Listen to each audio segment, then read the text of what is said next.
Well, just before we say goodbye for this morning, let's continue and wrap up our focus on the impact of COVID-19 on education. School closures, the repeated school closures being used to stop the spread of the virus. We all know it does help, but it has raised concerns about the impact on pupils. Perhaps from a psychological perspective, how do we deal with this? The kids are all at school by now, so let's talk to the parents on this one. Education Psychologist Jessie-Anne Bird. Hello to you, Jessie-Anne. Give us a sense then, is there a way of measuring the kind of psychological damage this has caused for kids backwards and forwards to school?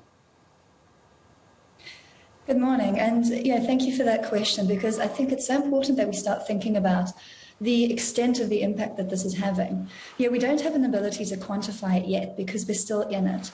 But what I can certainly talk about is what I'm seeing. And I'm seeing increased distress in children. I'm seeing increased levels of anxiety. We're seeing children battling with the move between homeschooling and going back into school. We're seeing quite big delays emerging in the development of some of the foundational literacy skills, which is something that we have historically really battled with in South Africa. So in terms of the long-term impact of COVID-19, it seems to be all-rounded, and I think we're only starting to see the beginning phase of it right now. How do parents try and deal with this as well? Because now parents can't just be parents, can they? They've also got to try and be the teacher, they've got to try and be the disciplinarian, and they're trying to deal with an unusual teaching situation. So if a parent's watching and they go, yes, I think my child might be struggling psychologically, what tools do you have for a parent to try and make it better?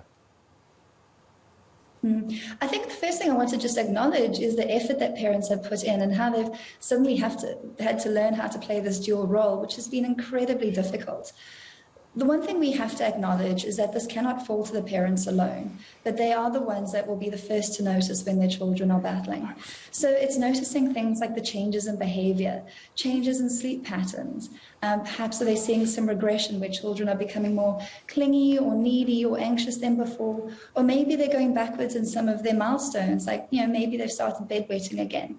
These are things that we keep an eye on to see how our children are doing psychologically. But it's also about being very aware of your child's needs academically. Are they keeping up with their peers? How are they doing with their academic skills? Are you noticing gaps as you're now more involved in their homework and their day-to-day learning? And it's about being able to look at these things and ask the questions early. Are you talking to your children's teachers when you notice these flags?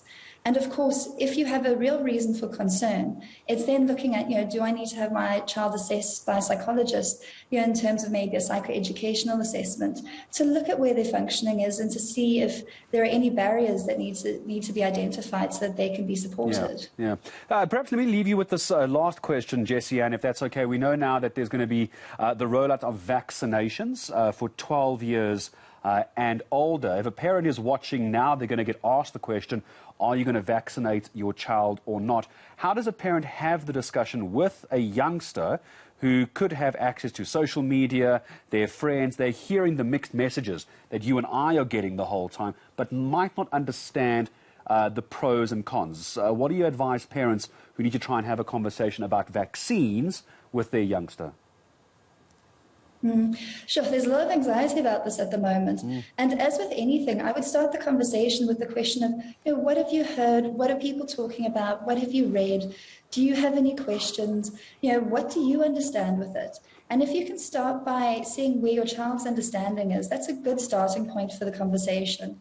Often we want to open up the floor for those questions so that the child themselves can talk about their confusion and anxiety with a safe adult before going on to the sort of process of, this is what we're going to do, this is what our decision is. It's giving them a space to speak and to be heard so that you can guide them through it as the parent and often as the adult that they trust the most.